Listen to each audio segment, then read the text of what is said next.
नमस्कार, आप सभी का स्वागत है एक नई कहानी के साथ। यह कहानी है गौतम बुद्ध की। क्रोधी व्यक्ति का जीवन बदल देगी गौतम बुद्ध की ये कथा।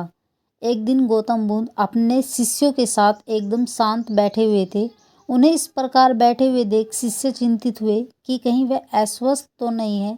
एक शिष्य ने उनसे पूछा कि आज वह मौन क्यों बैठे हैं, क्या शिष्यों से कोई गलती हो गई है। इसी बीच एक अन्य शिष्य ने पूछा कि क्या वह अस्वस्थ हैं, पर बुद्ध मौन बैठे रहे। तभी कुछ दूर खड़ा व्यक्ति जोर से चिल्लाया, आज मुझे सभा में बैठने की अनुमति क्यों नहीं दी गई है। बुद्ध आंखें बंद करके ध्यान मग्न हो गए।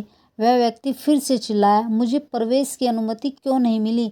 इसी बीच एक उदार शिष्य ने उसका पक्ष लेते हुए कहा कि उसे सभा में आने की अनुमति प्रदान की जाए। बुद्ध ने आंखें खोली और बोले, नहीं, वह अछूत है, उसे आज्ञा नहीं दी जा सकती। यह सुनकर शिष्यों को बड़ा आश्चर्य हुआ। बुद्ध उनके मन का भाव समझ गए और बोले, हाँ, वह अछूत है। इस पर कई शिष्य बोले, हमारे आश्रम में जात पात का कोई भेद ही नहीं, फिर वह अछूत कैसे हो गया। तब बुद्ध ने समझाया, आज वह क्रोधित होकर आया है। क्रोध से जीवन की एकाग्रता भंग होती है। क्रोधी व्यक्ति प्राय मानसिक हिंसा कर बैठता है, इसलिए जब तक वह क्रोध में रहता है तब तक अछूत होता है। इसलिए उसे कुछ समय एकांत में खड़े रहना चाहिए। क्रोधित शिष्य भी बुद्ध की बातें सुन रहा था। पश्चाताप की अग्नि में तप कर वह समझ चुका था कि अहिंसा ही मनुष्य का महान कर्तव्य वह परम धर्म है।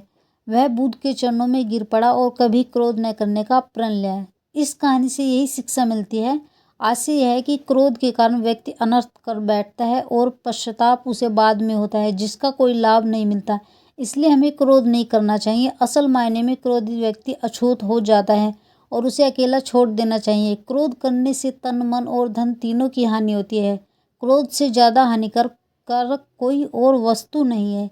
आपको कभी भी क्रोध नहीं करना चाहिए, मन शांत रखना चाहिए। वीडियो अच्छी लगी वीडियो को लाइक शेयर सब्सक्राइब जरूर कीजिएगा।